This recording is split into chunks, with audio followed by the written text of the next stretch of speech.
Okay.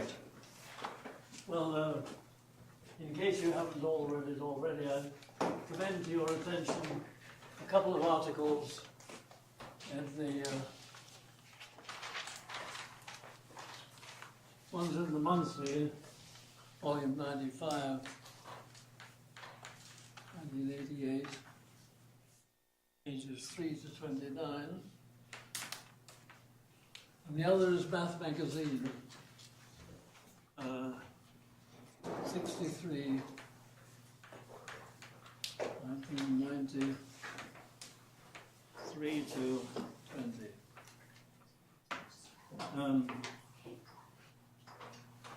The first paper is called The Strong Law of Small Numbers, and the second paper is called The Second Strong Law of Small Numbers.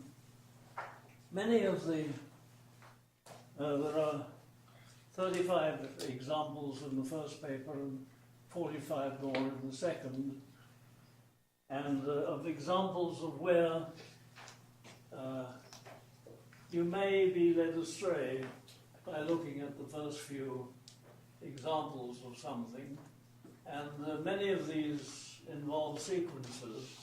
For example, some classical ones are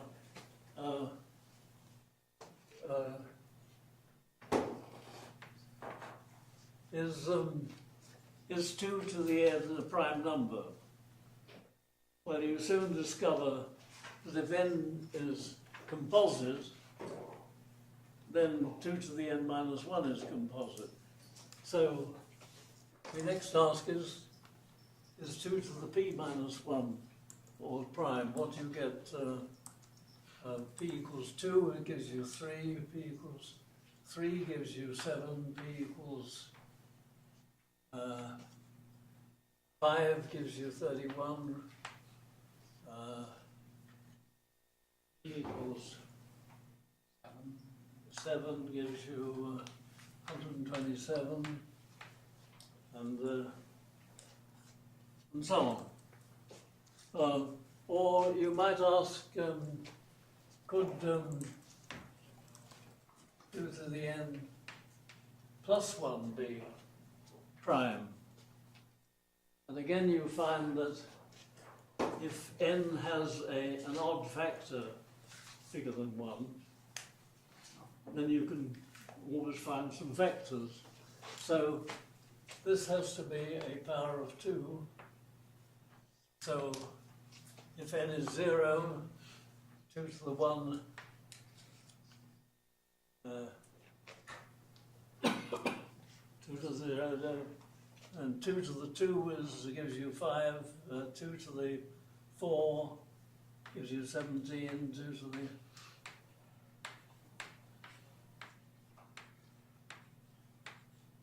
and those are all nice primes, but if you continue, you may be disappointed. But, well, since I put Euler in the title, I may as well introduce him at this point, because it was Euler who pointed out that the next one is 641 times 6 million or something. And of course the person associated with this one is Fermat.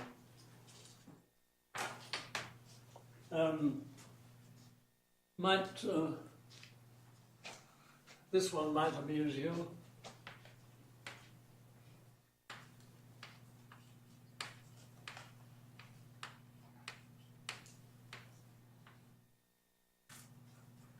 Don't have time to write many more, but leave you to investigate. Those are all primes, I can assure you, so far. But well, let me give you a hint. I can get each one from the previous one by multiplying by 10 and adding in 21.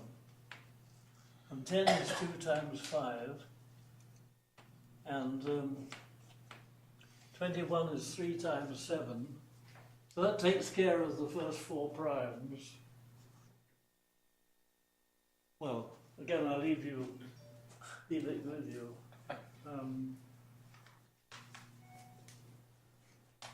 Then I've got 2 minutes left, I think, but I haven't really got on to the main theme yet. Keep going. Keep going. Yeah. Keep going. We started a little late, our fault. Yeah, we were noisy. The link. Okay, well, a very important sequence mathematically is the vary sequence, which look at all the fractions in their lowest terms between 0 and 1, with a half, and you can have a third and 2/3. You have a quarter, not 2 quarters, that's not in its lowest terms, and so on. 1/5, 2/5, 3/5, 4/5. Again, you can, won't take up a lot of time scribbling down the factors, but the number that we have so far, there are 2 in that first row, then 1 more makes 3, and 2 more makes 5, and 2 more makes 7, and 4 more makes 11. When we come to 6, there's only 1/6 and 5/6, I think, so we only have 2 more there. But when we come to the 7ths, you have 1, 2, 3, 4, 5, 6. And when you come to 8ths, you have 1, 3, 5, and 7, that's another 4. And so on. You can see that these are all prime numbers. Don't believe a word I say. Right, now let's get on to the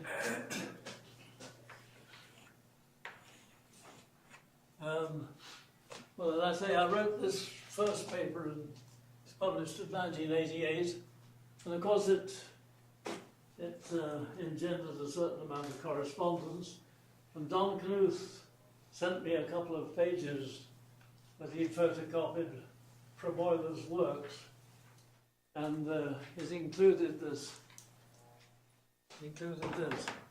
Incidentally, it also included a formula which many people call Binet's formula, which has a strong connection with what I was talking about earlier. Well, I should tell you that Binet's formula was certainly known to Euler and is also known to de Moivre even earlier. However, let's get back onto the point. Instead of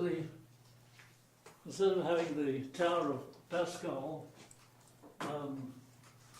we'll widen it a bit, and instead of putting 2 1s down next, we'll put 3 1s down, and then we'll add up the nearest 3. 1 and 1 makes 2. 1 and 1 makes 3. 1, 2, 1. 1 and 2 makes 3. 1, 2, 3 is 6. 2, 3 is 7, 6, 3, and 1. And just as Pascal's triangle contains binomial coefficients, these are the trinomial coefficients. And what Euler was interested in was the middle ones there, which I'll cheat and save time. See if I can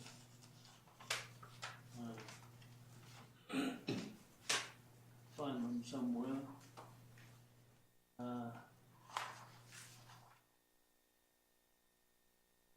I'm convinced they're all prime. Example. The next one's 51. Have a rest. That's almost fun. It looks prime. Here we go. No, it doesn't. Yes, it does. It looks it. Yeah, but digital sums are so easy to check. Doesn't it?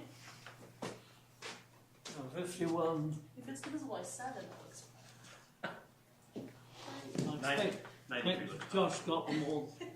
141, 393, 1107, 3139. That's enough. Now, since you're adding together three members of the previous row, you expect to get these going up roughly by threes. And that's indeed true. One is 3 ones minus 2. 3 is 3 ones minus nothing. 7 is 3 threes minus 2. 19 is 3 sevens minus 2. 51 is 3 19s minus 6. 141 is 3 51s minus 12. 393 is 423 minus 20. And I'll cheat again here and, sorry, 30. 72. 182. And what Euler noticed was that these were chronic numbers, or chromic numbers. What are they? N times n minus 1. Hmm? N times n minus 1. N times n plus n. Sorry.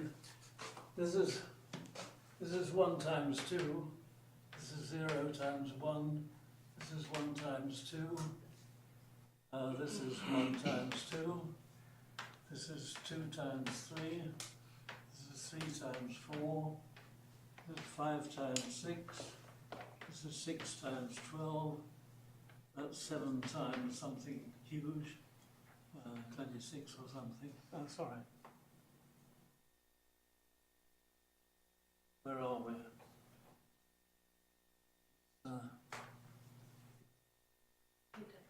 8 times 9, sorry. And this is 13 times 14? 13 times 14.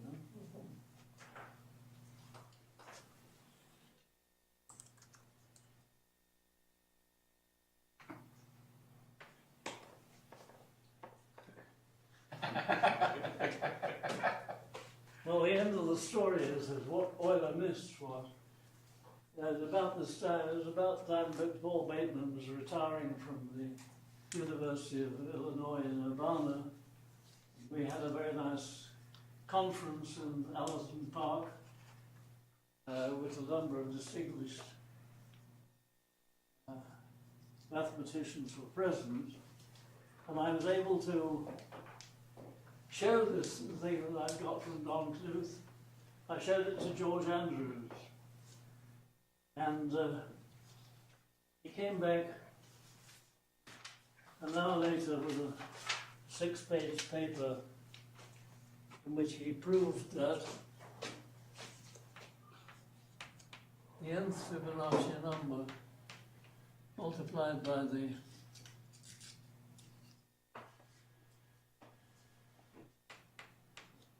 nth Fibonacci number plus 1 is equal to, well, I've left myself enough room.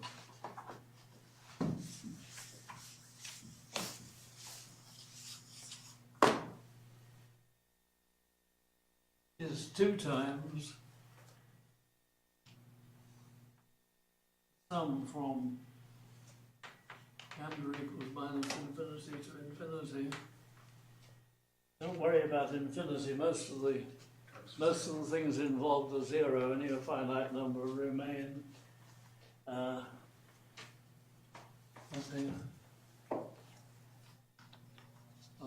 there's a different kind of put a brace instead of a bracket.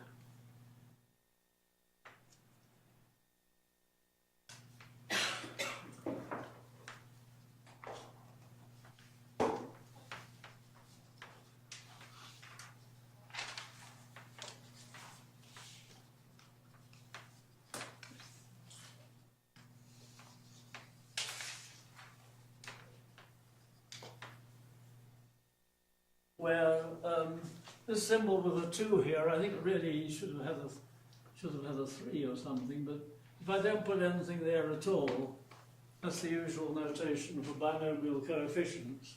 So he wants to indicate that these were trinomial coefficients. So well, you can please yourself how you distinguish that. As I say, George Andrews used 2s. They're trinomial coefficients, that's the important thing. Let's put a T on there. Now that you'll, for the first 9 terms,